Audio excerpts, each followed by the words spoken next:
इस वक्त की बड़ी खबर कानपुर से आ रही है। समाजवादी पार्टी की नवनिर्वाचित विधायक नसीम सोलंकी को धमकाने में शामिल धीरज चड्ढा को पुलिस ने गिरफ्तार कर जेल भेज दिया।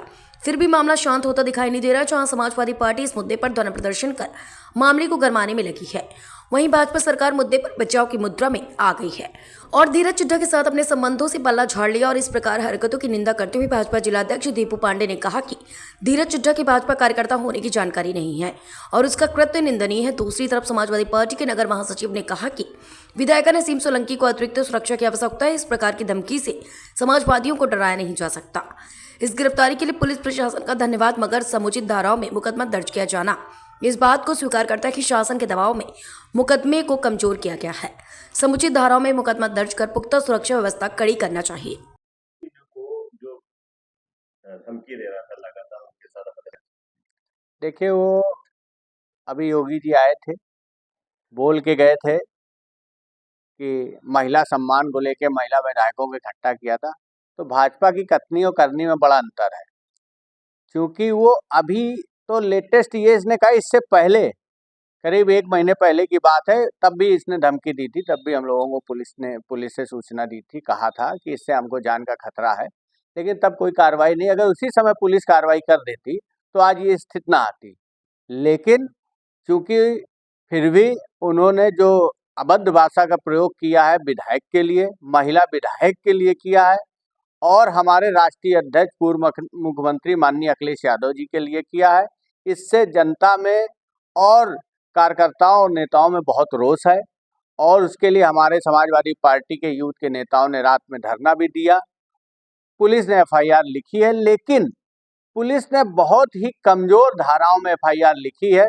मेरी पुलिस कमिश्नर महोदय से मांग है कि ऐसे व्यक्ति को जो खुलेआम विधायकों को धमकी दे रहा है, तो आम जनता के साथ क्या नहीं कर सकता है, इसके खिलाफ सख्त कार्रवाई करें और सख्त धाराओं में मुकदमा लिख के इसके ऊपर कठोर कार्रवाई की जानी चाहिए। आपने भी जिक्र किया ना कि वो पहले ही करते हैं, क्या नसीम सोलंकी जब मंदिर गए कोई गुनाह कर दिया था कि उन्होंने वहां बार-बार किसी बात का ऑब्जेक्ट क्यों कर रहे? देखिए, जब प्रत्याशी चुनाव में आता है, वहाँ पे तमाम समाज, हिंदू समाज के लोगों ने विधायक जी से कहा, प्रत्याशी थी, कि आप यहाँ पर दिया जला दीजिए। तो वो वहाँ पर दीपावली की शुभकामनाएं देने के लिए गई, तो वहाँ पे और तमाम लोग आ गए पुजारी के आप जल चढ़ा दीजिए। अगर वहाँ पे जल नहीं चढ़ाएंगे तो लोग आप क्वेश्चन करेंगे।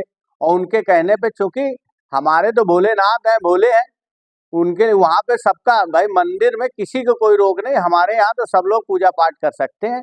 ये एक बनाया गया भारतीय जनता पार्टी समाज में द्वेष फैलाने का काम कर रही है, और समाज में इनके नेता जय श्री राम बोल के किसी को भी अपमानित करते हैं, किसी को भी गाली बकते हैं और जय श्री राम बोल के बचने का काम करते हैं। लेकिन पुलिस कमिश्नर महोदय ने रात में कार्रवाई की, इसके लिए उन्हें धन्यवाद। लेकिन सख्त कार्रवाई की जाए। ऐसे लोगों को अगर आप हल्के मुकदमों में भेजेंगे, 2 दिन बाद छूट के आएंगे, तो उनका मनोबल फिर बढ़ेगा।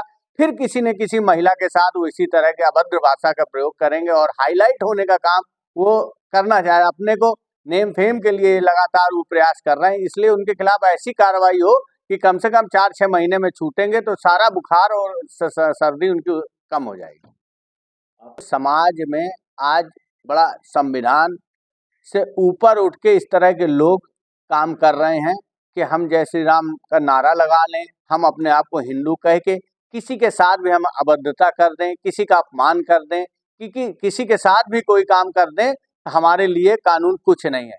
ऐसी व्यवस्था लगातार समाज में पनप रही है। इसका यही कारण है कि जो हमारे बड़े बड़े नेता मंचों से धर्म की बात लगातार कर रहे हैं और द्वेष भावना फैलाने का काम जो लगातार कर रहे हैं, इसके कारण निचले स्तर पे भी ये पनप रहा है। अगर इस तरह की अगर व्यवस्था बनी रही तो आने वाली पीढ़ियों को हम क्या देके जाएंगे? इसी तरह के नारे, तलवार, त्रिशूल, ये नहीं देना। हमें अपने आने वाली पीढ़ियों को कलम देनी है और उन्हें पढ़ा लिखा के मजबूत बनाना है, जिससे कि देश का विकास हो। धर्म के नाम पे जितने भी देश बने हैं हिंदू पूरे विश्व में, वो सब आपस में लड़ रहे हैं, आपस में मर रहे हैं। इसलिए भारत विश्व का सबसे बड़ा लोकतांत्रिक देश है। ये संविधान के अनुसार चलता है। यहाँ संविधान से बड़ा कोई नहीं है। बाबा साहब अम्बेडकर जी ने जो संविधान दिया है, उसी के अनुसार ये देश चलेगा। इसके लिए समाजवादी पार्टी लगातार लड़ाई लड़ रही और लड़ती रहेगी। ये है कि इतनी लंबी वार्ता उनके साथ क्या जरूरी थी विधायक जी की, और हो सकता था कि पहली बार बात करने के बाद जब इंटेंशन समझ गई थी तो फोन कट कर देना चाहिए था सीधे। लगातार वो फोन कर रहा था, विधायिका जी ने कई बार फोन काटा। जब मुख्यमंत्री जी के कार्यक्रम में थी उस दिन वो लगातार फोन आ रहा था, वो फोन काट रही थी। फिर इसके बाद जब उसने नाम लिया फिर इन्होंने फोन काट दिया, फिर उसने बदल के नंबरों से फोन किया।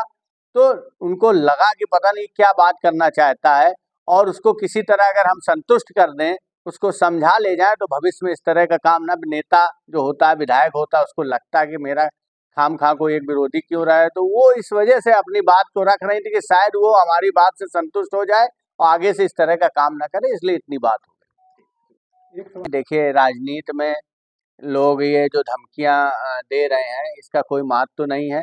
पुलिस प्रशासन का काम है विधायक की सुरक्षा बढ़ाई जाए। हमारे विधायक को इस समय जान माल का खतरा तो है ही है। तमाम अराजक तत्व तो इस तरह कोई भी घटना, चूंकि महिला विधायक है, उनके साथ हो सकती है, इसलिए उनके साथ सुरक्षा बढ़ाई जाए। और ये पुलिस प्रशासन से हमारा निवेदन है कि हाँ, घटना हो सकती है, लेकिन वो डरने वाली नहीं है। वो जनता के बीच रही है और रहेंगी, और हम लोग उनके साथ लगातार खड़े हैं। समाजवादी पार्टी खड़ी है, और जो उस व्यक्ति ने राष्ट्रीय अध्यक्ष जी का अपमान किया है, ये बहुत निंदनीय है। ऐसे लोगों को अगर भारतीय जनता पार्टी बढ़ावा देगी तो निश्चित रूप से समाजवादी पार्टी सड़कों पर उतरकर उसका विरोध करेगी। और अगर गंभीर धाराओं में मुकदमा नहीं लिखा गया, जो अभी बहुत हल्की फुल्की धाराओं में मुकदमा लिख के जेल भेजा गया, अगर गंभीर धाराओं में जल्दी मुकदमा नहीं लिखा गया, कार्रवाई नहीं हुई, तब भी हम लोग आंदोलन के लिए बाध्य